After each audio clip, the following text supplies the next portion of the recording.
All right, today we're trying Mountain Dew Star Spangled Splash. This is the red variety and the red, white, and blue Independence Dews. This one is called, well, it has a blast of, they all have a blast, red berry flavor. Which they didn't specify the type of berry. They should have said a red flavor. Yeah. Let's see how it smells. Oh, that's nice. You get some raspberry notes. Some cherry notes. Almost kind of tart too. Go ahead and smell it. Very cherry flavor Forward. smell, Mm-hmm. and also very sweet smell. There we go. Let's see what it tastes like. I taste first.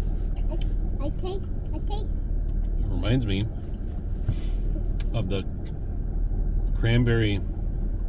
They have a cranberry dew. I'm mixing up with Sprite. Anyway, it's sort of a cranberry element, Yeah. raspberry element, Yeah. and sort of like cherry candy. Oh. Not tart. It's pretty good though. It's very different than Code Red, which they needed to distinguish it I from would that. say. Can I try it again? Mhm. I try again. You can try it after, James.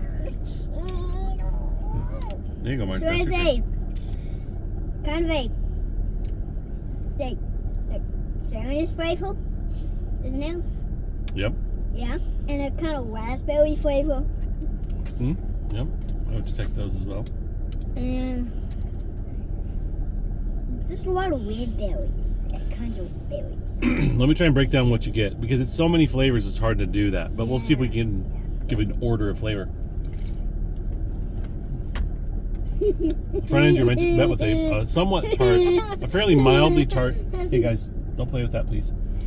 A kind of mildly tart cranberry, which morphs quickly into a raspberry, and then your mouth is filled with a cherry. Hey James, don't block Marjorie, please. Is filled with a sort of very sweet candy cherry flavor. Anyway, 4th of July.